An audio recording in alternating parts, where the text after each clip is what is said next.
우리 교회는 올해 표를 복음을 드러내는 교회로 정했습니다. 복음을 드러내는 교회로 표를 정하고 난 후에 주일 낮 예배 시간에 어떤 책으로 설교를 할까 많이 기도하고 고민하고 생각했습니다. 그러다가 내린 결론이 사도행전을 다시 한번 해야 되겠다 하는 생각입니다. 사도행전은 벌써 제가 여러 번 설교했습니다. 주일 낮 시간에도 했고 수요 예배 시간에도 했습니다. 몇 번을 했는지 잘 모르겠는데 생각날 때마다 사도행전을 했던 것 같아요.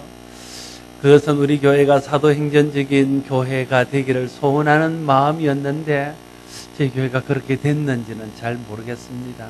됐다면 다시 이런 마음이 안 들었을 겁니다. 아직 사도행전적인 교회가 되지 못했기 때문에 주님께서 제 마음속에 다시 한번 사도행전을 통해서 어떻게 우리가 복음을 드러내는 교회가 될 수 있을지에 대해서 나누기를 원하는 마음을 제게 주셨습니다. 제가 주보를 찾아봤거든요. 언제쯤 했나 해서 주일 낮 예배 때 한 건 오래됐습니다. 2000년대 들어오기 전에 했고요. 그런데 수요 예배 때는 제가 보니까 작년 7월 달까지 했더라고요. 7월 달.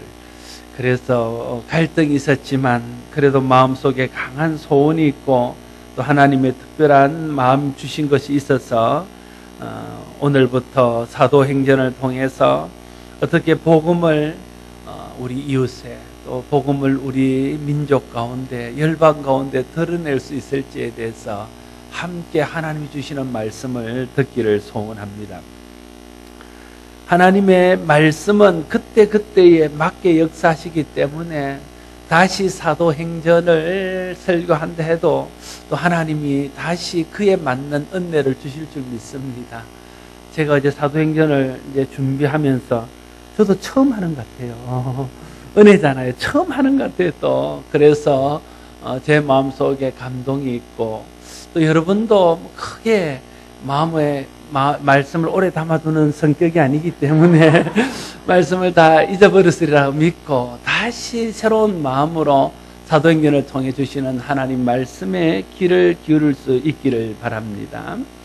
사도행전을 기록한 사람은 사도 바울의 신실한 동역자였던 누가입니다. 누가가 기록한 두 권의 책이 있습니다. 하나는 누가복음이고 또 하나는 사도행전입니다.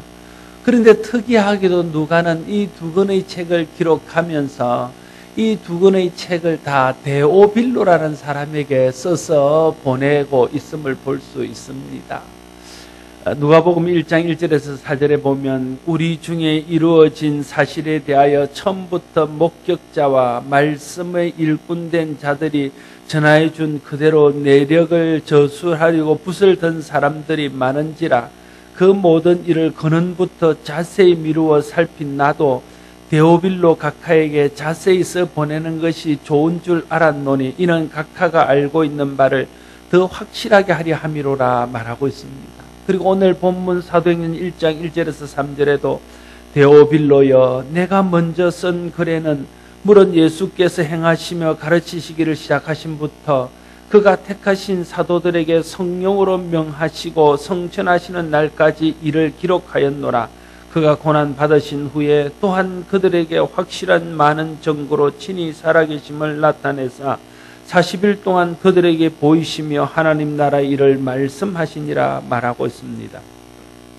누가가 누가복음과 사도행전을 데오빌로라는 사람에게 써보냈는데 그 데오빌로가 누구인지는 확실치 않습니다.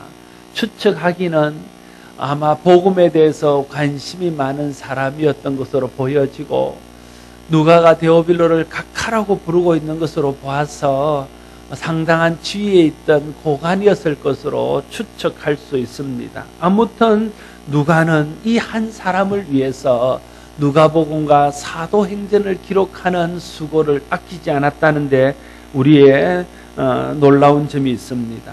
한 사람에게 예수 그리스도에 대해서 알리고 복음이 어떻게 많은 사람들에게 전거되었는지를 알게 하기 위해서 누가복음과 사도행전을 기록하는 수고를 아끼지 않았다는 것은 쉬운 일이 아닐 것입니다.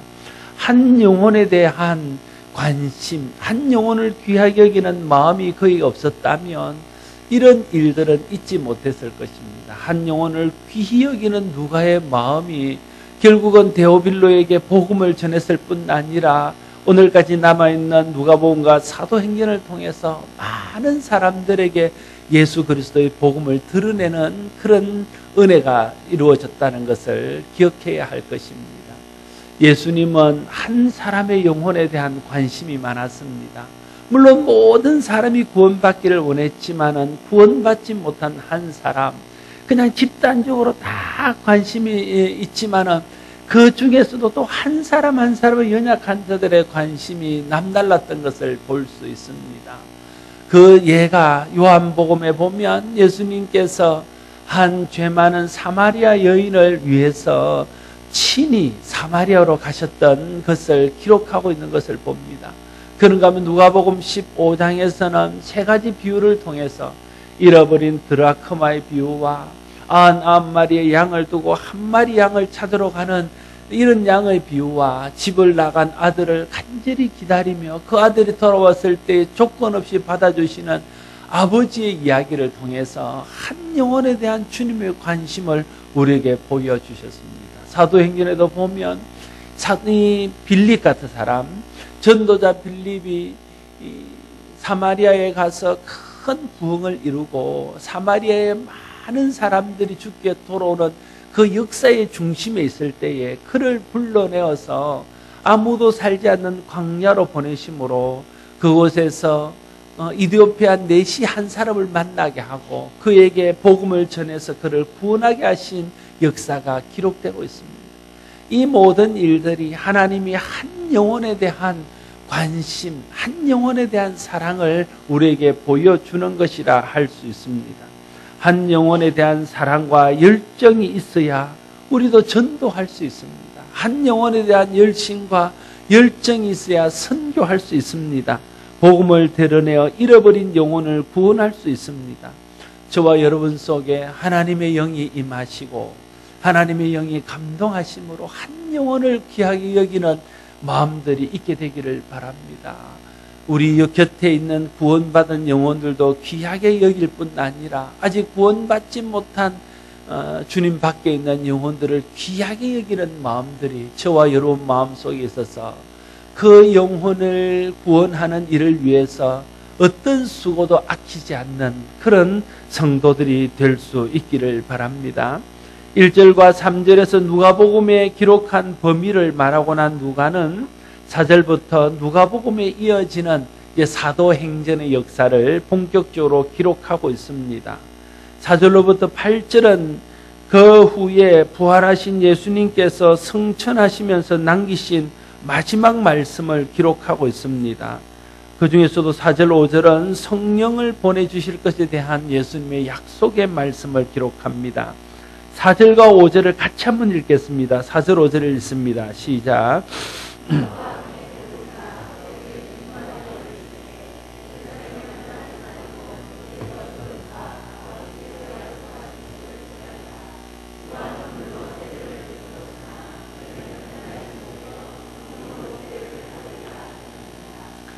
예수님께서는 제자들에게 예루살렘을 떠나지 말고 내가 너에게 약속한 것, 하나님께서 너에게 보내실 것을 기다리라 이렇게 말씀하셨습니다. 그렇게 기다리고 있으면 몇 날이 되지 못해서 하나님께서 너에게 성령을 선물로 주시고 성령으로 세례를 받게 될 것이다 약속하셨습니다. 그러시면서 어떻게 해야 그 성령을 선물로 받고 성령의 세례를 받을 수 있는지를 말하고 있습니다. 첫 번째는 예루살렘을 떠나지 말라고 말씀하고 있습니다. 예루살렘은 예수님께서 성령 받기를 위해 기다리라고 한 장소입니다. 그곳을 떠나지 말아야 성령의 세례를 받고 성령의 충만을 받을 수 있다고 주님은 말하고 있습니다. 예루살렘이라는 장소가 중요한 게 아닙니다. 예수님께서 기다리라 하신 장소가 예루살렘이기 때문에 그래서 예루살렘이 중요한 것입니다. 예루살렘이든 그곳이 갈릴리든 주님이 있으라 한 그곳, 주님이 기다리라 한 그곳에 있어야 주님의 약속하신 것을 받을 수 있습니다. 오늘도 성령으로 세례를 받고 성령으로 충만을 받기 위해서는 주님이 우리에게 있으라 한 그곳, 주님이 우리에게 기다리라 정해준 그곳에 우리가 있어야 됩니다. 어디 있어야 우리가 성령을 받겠습니까? 어디 있어야 성령 충만을 받겠습니까? 주님이 그때 우리에게 있으라 한 자리가 있습니다. 지금 이 시간은 주님이 우리가 예배의 자리에 있기를 원하십니다. 지금 이 시간은 예배의 자리에 있어야 주님의 성령을 경험할 수 있습니다. 주님의 성령의 충만을 경험할 수 있습니다. 또 기도해야 될 때에 기도하라는 하나님의 사인과 성령의 감동이 있을 때는 기도하는 자리에 있어야 됩니다. 그때는 주님이 기도하는 자리에 있기를 원합니다. 이웃의 아픔을 볼 때에 누군가로부터 기도 부탁을 받을 때 기도할 제목들이 생각날 때는 내가 기도의 자리에 있어야 될 시간이고 주님이 나를 기도의 자리에 있으라고 부르신다는 것을 알아야 됩니다. 그 시간에 내가 기도의 자리에 있으면 그곳에서 성령을 경험할 수 있습니다. 그곳에서 성령 충만을 경험할 수 있습니다. 주님이 우리를 부르셔서 주신 직분이 있습니다. 주님이 우리에게 맡기신 사명이 있습니다. 그 일을 감당해야 될 시간에는 그 사명의 자리, 직분의 자리에 있는 것이 주님이 우리를 있으라고 부르는 장소임을 우리가 잊지 말아야 됩니다. 그곳에 있을 때에 내가 사명을 행하다가 내가 직분을 감당하다가 그곳에 성령을 경험하고 그곳에서 성령 충만을 경험할 수 있습니다. 그런가 하면 성도로서 있어야 될 자리가 있습니다. 성도로서 있어야 될 바로 그 자리가 주님이 우리를 부르신 장소이고 주님께서 있으라고 하시는 장소입니다. 그런 장소뿐이겠습니까? 남편은 남편으로서의 자리가 있습니다. 남편은 아내를 사랑하며 아내를 보호하고 아내를 위해서 살아야 될 남편의 자리가 있습니다. 아내는 아내로서 돕는 배필의 아내의 자리가 있습니다. 남편이 남편의 자리에 있을 때에 아내가 아내의 자리에 있을 때 그것이 주님이 부르시는 자리입니다. 그곳에서 성령을 경험할 수 있습니다. 그곳에서 성령 충만을 경험할 수 있습니다. 각자에게 주신 삶의 자리가 있습니다. 내가 성실하게 주님이 불러서 갖다 놓은 내 삶의 자리에 있을 때에 그곳에서 주님을 만나는 겁니다. 그곳에서 주님의 은혜를 경험하고 성령을 경험할 수 있습니다. 우리가 성령으로 충만하지 못한 이유는 주님이 있으라는 자리에 있지 않기 때문에 그렇습니다. 예배의 자리에 있을 시간에 예배의 자리 아닌 다른 곳에 있기에 성령을 경험할 수 없습니다. 기도해야 될 때에 기도의 자리에 있지 않기 때문에 성령의 충만을 받지 못합니다. 성도로서 직분을 감당하고 사명을 감당해야 될 그 시간에 사명의 자리를 떠나고 직분의 자리를 떠나 있기 때문에 하나님의 은혜를 경험하지 못하는 것입니다. 남편 된 자가 아내 된 자가 남편의 도리와 아내의 도리를 저버리고 남편의 자리가 아닌 아내의 자리가 아닌 엉뚱한 자리에 있기 때문에 하나님의 은혜와 성령의 충만을 경험하지 못하는 것입니다. 우리가 성실히 감당해야 될 삶의 자리에서 하나님께서 내게 주신 모든 삶의 그 사명들을 잘 감당해야 될 때 그 자리를 떠나 있으면 나는 또한 하나님의 은혜와 멀어질 수밖에 없는 것입니다. 우리가 매 순간 주님 앞에 물어야 됩니다. 주님, 내가 지금 있어야 될 자리는 어디입니까? 주님, 지금 이 시간에 주님이 나를 있으라 하는 곳은 어디입니까? 그걸 물어봐야 되는 거죠. 그리고 내가 깊이 묵상해 봐야 되는 겁니다.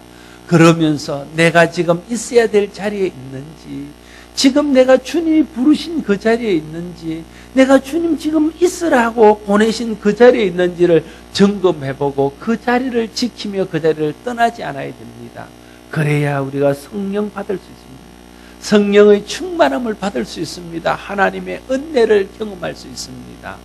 매 순간 여러분들이 성령을 충만히 받기 위해서 주님이 있으라 한 그곳, 주님이 정해주신 그곳, 주님이 부르신 그곳에 있는 여러분 되시기를 바랍니다. 그곳을 떠나지 않는 성도들 될 수 있기를 바랍니다. 또한 성령의 세례를 받기 위해서는 예수님께 들은 하나님의 약속하신 것을 기다려야 한다고 말씀하고 있습니다. 예수님을 통해서 아버지께서 보내주실 것이 무엇입니까? 그것은 이 땅을 떠나시면서 또 다른 보혜사 성령을 보내주실 것이라 하신 것입니다. 이 약속을 믿고 기다린 사람은 다 주님이 약속하신 성령을 선물로 받았습니다. 성령 충만을 받았습니다. 주님의 약속을 믿고 기다리는 사람이 성령 충만을 받을 수 있습니다. 두 가지입니다. 하나는 믿어야 됩니다. 그리고 또 하나는 기다려야 됩니다. 어떤 사람은 믿습니다. 그러나 기다리지 못해요. 믿습니다. 크게 외치고 기다리다가 아니 조금 지났는데도 주님의 약속한 것이 이루어지지 않습니다. 그러면 실망합니다. 주님의 약속이 헛것인 양 생각합니다. 주님의 약속이 이루어질지 않을 것처럼 생각합니다. 그래서 포기해 버립니다. 그러면 주님의 약속하신 것을 받지 못합니다. 또 어떤 사람은 기다리기는 기다려요. 그러나 기대하는 것과 믿음이 없습니다. 그러면 그 사람 또한 하나님이 약속한 것을 받지 못합니다. 하나님이 약속하신 것을 받기 위해서는 첫째는 믿음이 있어야 됩니다. 하나님은 신실하시고 하나님이 약속하신 것을 반드시 지키신다는 것에 대한 믿음이 있어야 됩니다. 그리고는 그 믿음을 가지고 하나님의 때를 바라보면서 기다려야 되는 것이지요. 내 생각한 때와 하나님의 때가 다를지라도 내가 기대하는 그때에 내가 기대하는 것을 하나님이 주지 않을지라도 하나님의 때가 되면 반드시 하나님께서 이루실 것이라는 것을 믿고 기다리는 그런 인내가 있어야 된다는 거예요. 이 믿음으로 기다리는 것, 그것이 하나님의 약속을 성취하는 비결입니다. 성령을 받는 것뿐이겠습니까? 우리 여러분 모든 기도하는 것들도 마찬가지입니다. 여러분이 소원하는 것도 그렇습니다. 여러분이 기대하는 것도 그렇습니다.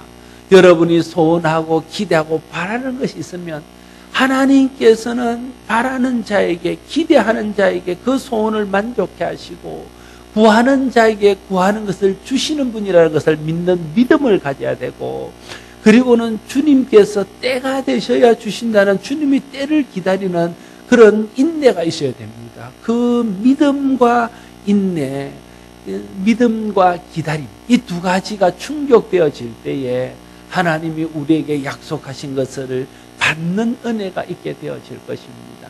여러분이 주님 앞에 받기를 원하는 것이 무엇입니까? 여러분 마음속에 주님으로 받던 약속이 무엇입니까?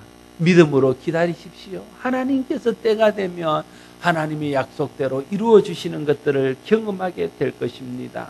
오늘 제자들에게 성령을 받기 위해서도 주님의 약속을 믿고 기다리라는 것입니다. 그러면 때가 되면 하나님의 약속이 너희 가운데 임할 것이다 약속하셨습니다. 주님의 약속을 믿고 믿음으로 기다려서 제자들은 성령을 받았습니다. 우리도 주님의 약속을 믿고 믿음으로 기다리게 될 때에 성령을 받게 될 것입니다. 혹 성령을 경험하지 못하고 성령의 세례를 경험하지 못한 분은 누구든지 믿고 기다리는 자에게 믿고 구하는 자에게 성령을 선물로 주실 것이라는 것을 믿는 믿음을 마음속으로 소유하기를 바랍니다. 그리고 하나님께서 때가 되시면 내게 성령으로 세례를 줄 것이라는 것을 기대하고 인내하며 기다리는 믿음이 있기를 바랍니다. 그럴 때에 성령을 선물로 받게 될 것입니다. 뿐만 아니라 성령 충만을 받기를 원하는 사람도 그렇습니다.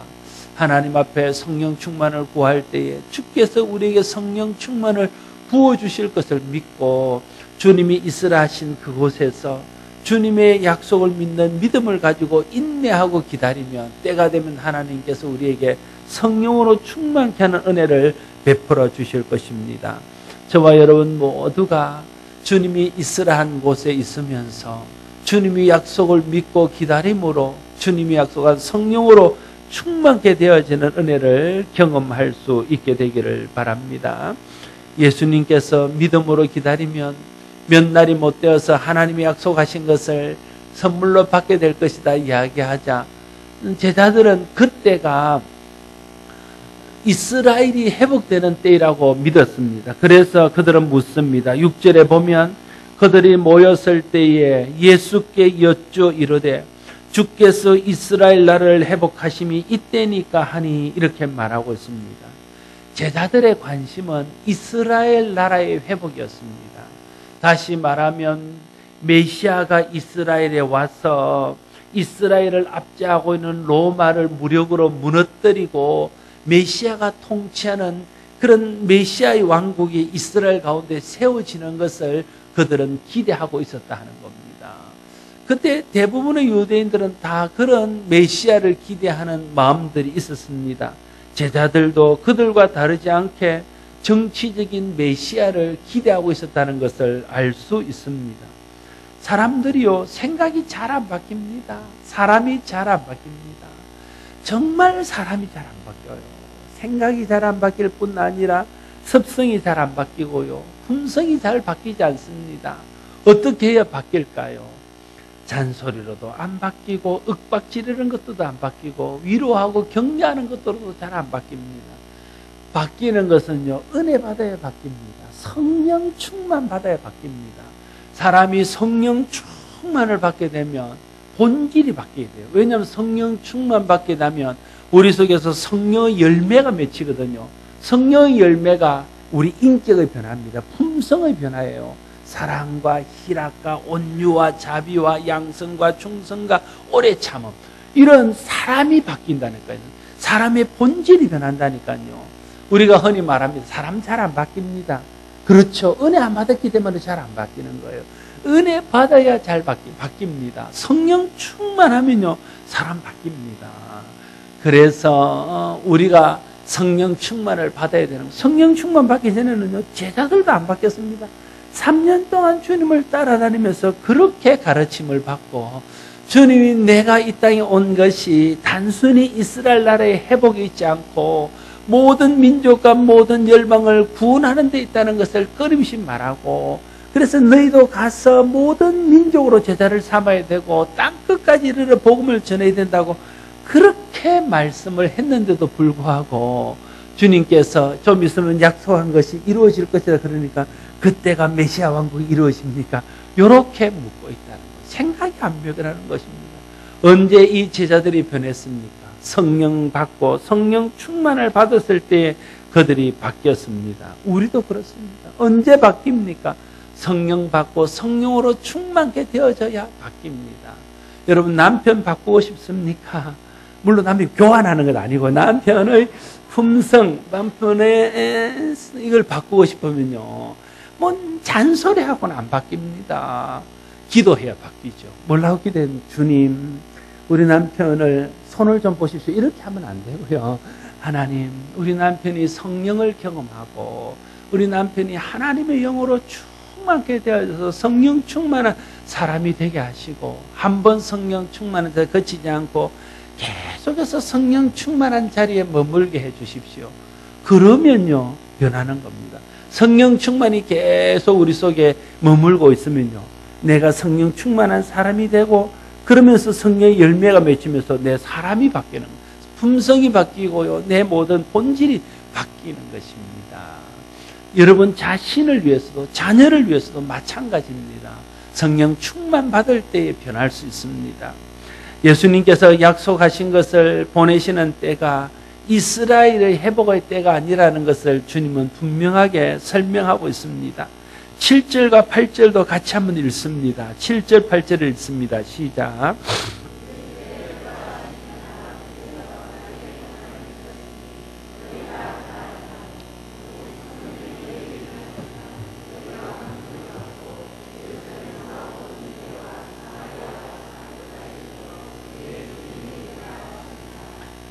이스라엘이 언제 회복될 것에 대해서 묻는 제자들에게 그 문제에 대해서는 관심을 끄라는 것입니다.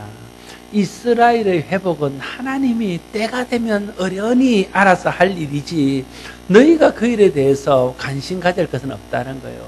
다만 너희가 할 일, 너희가 집중할 일, 너희가 관심을 가질 것은 이제 몇 날이 못 되면 하나님이 주시는 하나님의 영이신 성령이 너희 가운데 임할 텐데, 그럼 성령이 임하면 너희 가운데 능력이 생기게 되는데, 그 권능을 가지고 예루살렘과 온 유대와 사마리아와 땅끝까지 이르러 내 증인이 되라. 그것이 너희가 할 일이다. 이걸 말씀해 주고 있는 것입니다.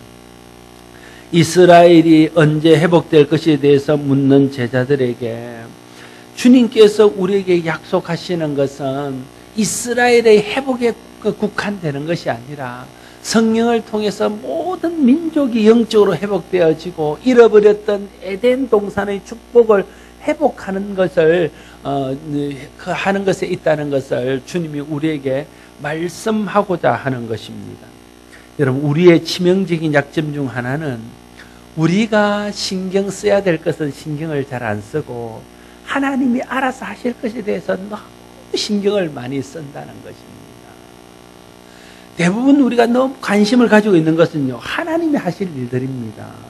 그런데 그 일은 하나님이 하셔요. 내가 뭐 어떻게 하라고 한다고 하나님이 하시고 하지 말라고 한다고 안 하실 일들 아니에요. 그런 일들에 대해서 우리가 자꾸만 관심을 갖고 진짜 우리가 해야 될 일이잖아요. 성경을 통해서 주님이 우리에게 명령하시는 일, 주님이 우리에게 부탁하신 일, 주님이 우리에게 하라고 당부하신 일, 이런 일에 우리가 관심이 많아야 되는데 하라고 한 일에는 관심을 갖지 않고 주님이 알아서 하겠다는 일에 관심이 있습니다. 어떤 일에 관심이 있습니까? 어떻게 하면 돈을 많이 벌 수 있습니까? 너희가 그의 나라로 이루고 하면 그건 내가 알아서 채울게. 그거는 주님이 하시겠다 하지만 우리는 거기에만 관심이 있습니다. 그러면서 그의 나라와 의를 구하는 일에는 별로 관심이 없습니다. 주님이 언제 올 겁니까? 알아야 내가 준비하죠. 그건 아무도 모르게 말씀하시고 그 때가 되면 주님 내가 알아서 올게. 니는 그 오는 동안에 복음을 전해서 주님 오실 길 예배하는 그 일이나 하라. 주님이 말씀하는 겁니다. 나는 이래 예수 잘 믿는데 저 사람은 제대로 못 믿는데 저 사람은 어떻게 합니까? 그건 내가 알아서 할게. 니는 네 예수 잘 믿으라. 이걸 말하는 겁니다. 베드로도 그랬잖아요. 요한복음 21장에 보면 예수님 앞에서 자기가 주님을 사랑합니다 고백하고 그래서 네가 양을 먹이라 말하고 네가 이제는 얼마 되지 못해서 순교하게 될 것을 이야기하잖아. 그러니까 베드로가 물어보죠. 주님, 그러면 요한 요건 어떻게 됩니까?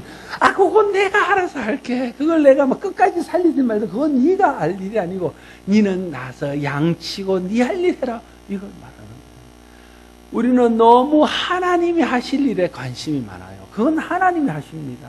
그런데 내가 해야 될 일에는 별로 관심을 안 둬요. 정말 좋은 성도는요, 하나님이 하실 일은 그건 하나님이 하십시오. 하나님이 어련히 알아서 하시겠습니까? 복 주시는 일 하나님이 하시겠지요.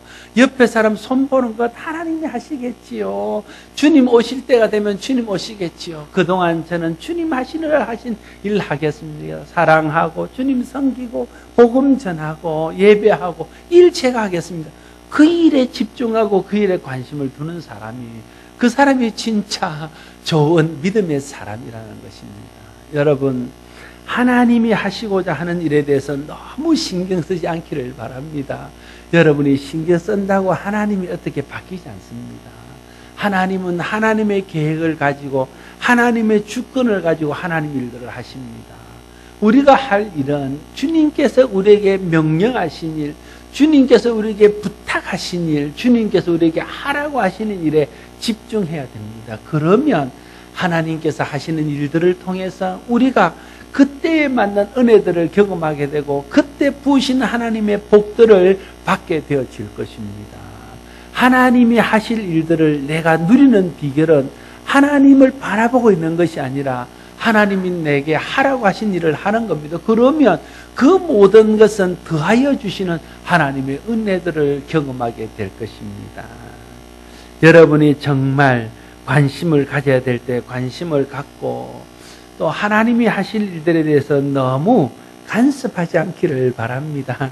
하나님이 하실 일은 하나님이 하십니다. 정말 우리가 해야 될 일은 하나님이 내게 명령하신 일, 하나님이 내게 하라 하신 일, 이러한 일들에 우리의 관심과 우리의 열심을 집중해야 될 것입니다. 주님이 우리에게 하라 하시는 일은 무엇입니까? 우리에게 성령이 임하게 될 것인데 그러면 너희가 능력을 받게 될 거야. 그러면 가서 예루살렘과 온 유대와 사마리아와 땅끝까지 이르러 복음을 증거하는 증인이 돼. 이게 주님이 우리에게 당부하시고 주님이 교회에 당부하시고 주님이 우리 각자 한 사람 한 사람에게 부탁하신 일입니다. 우리가 남아있는 생애 동안 해야 될 일들이 이것입니다. 이 일이 우리가 힘써야 될 가장 중요한 일입니다. 여러분의 예루살렘은 어디입니까? 우리의 예루살렘은 우리의 가정에서부터 시작되는 거죠. 우리의 가정, 우리의 친지들, 우리의 이웃들, 우리의 직장 동료들, 우리가 가깝게 교제하는 사람들이 다 우리의 예루살렘입니다. 거기에 가서 예수 그리스도를 드러내고 주님의 복음을 전거해야 됩니다. 유대에 가서 전하라고 그랬습니다. 온 유대는 우리나라를 말할 수 있어요. 우리 민족에게 복음을 전해요. 사마리아는 북한이라고 할 수 있겠습니다. 여러분, 수십 년째요 변하지 않는 북한이 부동의 1위를 하고 있는 것이 하나 있습니다. 그게 무엇이겠습니까? 가장 복음이 들어가기 어려운 나라, 가장 핍박 기수가 강한 나라 1위가, 부동의 1위가 북한입니다.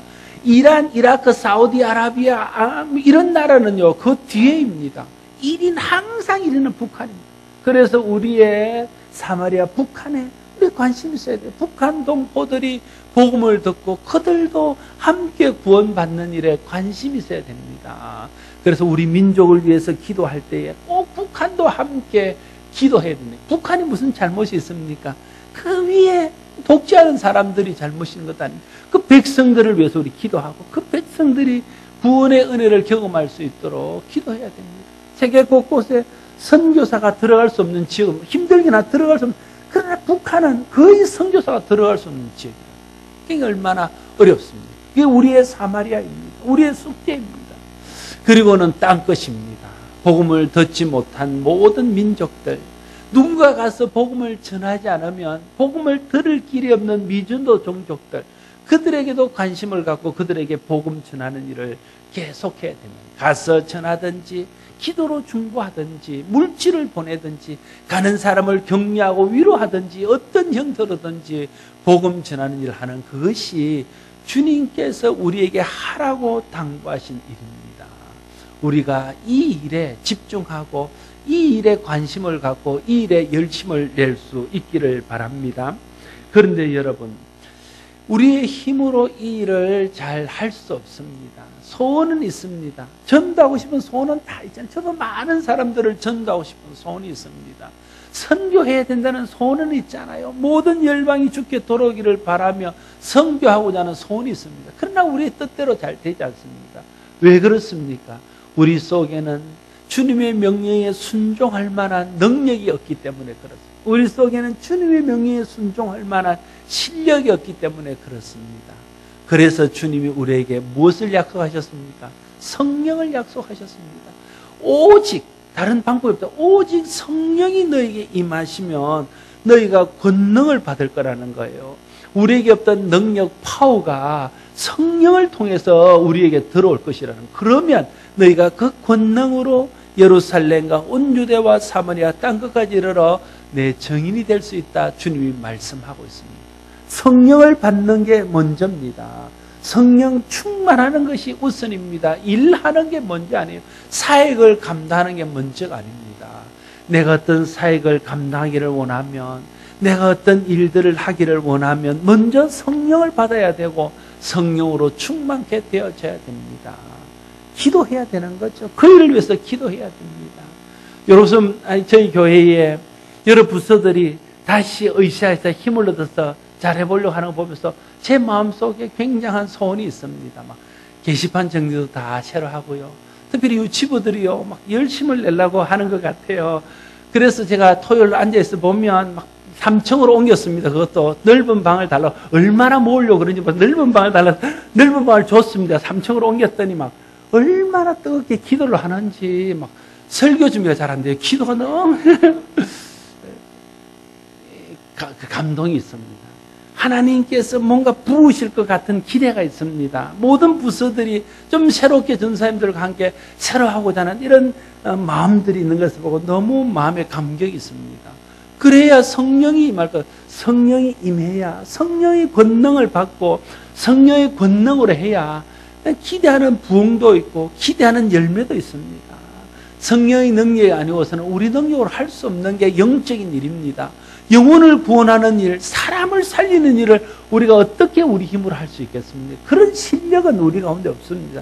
그런 능력이 없습니다. 그래서 주님이 오직 성령이 너에게 임하시면 그때 너희가 권능을 받아서 그 권능으로 할 수 있다고 말하고 있는 것입니다. 여러분, 모든 일들을 시작하기 전에 먼저 성령의 능력을 구하십시오. 성령 충만을 구하십시오. 자기 성령 충만하지 않으면요, 모든 일들은 하나님의 영광과 관련 있는 일이 되기가 쉽습니다. 성령 충만하지 않아도 잘할 수 있습니다. 교회가 성장할 수 있습니다. 어떤 일에 열매가 있을 수 있습니다. 그러나 그것을 통해서 하나님의 영광이 드러나고 많은 사람들에게 유익이 끼치지는 않습니다. 자기 영광이 드러나고 자기 이름이 드러날 수 있습니다. 그러나 하나님의 영광과는 상관없는 일이 된다는 거예요. 오직 성령이 임해서 성령의 권능으로 하게 되어질 때에 거기에 하나님의 능력이 나타나고 하나님의 이름이 나타나고 하나님의 일들이 이루어지는 것들을 경험하게 되어질 것입니다. 하나님 앞에 성령의 능력을 구하십시오. 우리는 성령의 능력이 없습니다. 우리의 실패의 중요한 원인은 성령을 의지하지 않고 자기 경험으로 하고자 한다는 게 있다는 것입니다. 여러분 생각해 보십시오. 제자들은요, 경험이 있습니다. 3년 동안 예수님 따라다니면서, 아니 이 3년쯤 됐으면 스단께 3년이면 풍을도 된다는데 예수님을 3년 동안 따라다녔는데 그 훌륭하신 예수님 능력, 가르침, 그걸 매일 3년 동안 동거하면서 그걸 다 보고 듣고 경험했는데 못하겠습니까? 실제로 자기들이 나가서 전도 실습할 때요, 귀신이 쫓겨가고 하늘문이 열리고 역사가 일어나고 막 병자가 낫고 예수 믿는 사람들이 생기는 것들을 직접 경험했다니까요. 하늘에서 사단이 떨어지는 이런 것들을 경험했다니까요. 그런 경험이 있습니다. 그걸 가지고 할 수 있어요. 그런데 주님이 말씀하시네. 그 경험 가지고 할까 봐서 주님이 말씀하시면 딱 선을 껐습니다. 너희들 기다려. 성령이 임할 때까지는 예루살렘에서 한 발자국도 움직이지 마. 성령이 임하기 전에는 아무것도 하지 마. 오직 성령이 임할 때까지 성령만 받기를 위해서 기다리고 기도해. 그리고 성령이 임하게 되면 오직 성령의 능력을 의지해서 그때 나가서 전도해. 그걸 이야기하고 있는 것 아닙니까? 제자들이 성령을 경험하지 않고 자기 힘으로 나와서 전도해도 전도할 수 있었을 것입니다. 그러나 그건 오래가지 못했을 거예요. 낙심하고 반대에 부딪히고 그러면서 실망하고 그러다 보면 힘을 잃게 되고 확신이 약해지게 되고 그래서 허지부지 되는 거예요. 우리가 그런 건 아닙니까?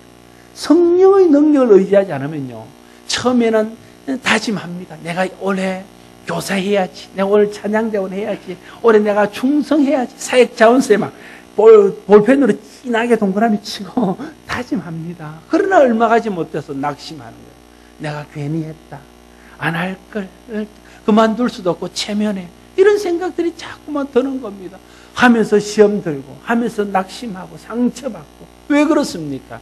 자기 힘으로 하려고 그러는 겁니다. 자기 능력으로 하려고, 내가 할 수 있다고 생각하니까 그렇습니다. 우리는 우리의 힘으로 할 수 없습니다. 그래서 성령이 임할 때에 하나님의 영신 성령, 예수의 영신 성령, 말씀의 영신 성령, 지혜의 영신 성령의 능력으로만 할 수 있다는 거예요. 그래서 사도 바울도 로마서 7장 18절에 보면 원함은 내게 있으나 선을 행하는 것은 없도다라고 한탄하고 있는 것을 봅니다. 선을 행하고자 하는 소원은 그 속에 있지만 그걸 이룰 만한 능력이 자기 속에 없다는 것을 바울은 일찌감치 깨달았다는 거예요. 그래서 그는 오직 성령, 성령의 능력을 의지하고 성령의 충만함으로 자기의 사역을 감당했던 것을 볼 수 있습니다. 우리의 힘만 의지하면 반드시 실패합니다. 반드시 실패합니다. 왜냐하면 주님이 오직 성령이라고 그랬으니까 그 반대는 반드시 실패하는 것 아닙니까? 내 능력으로 하려고 하면 절대 할 수 없습니다.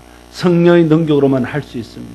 그래서 우리도 먼저 성령 받고 성령의 권능을 받아야 됩니다. 일은 그 뒤에 해야 됩니다. 사역은 그 다음 문제입니다.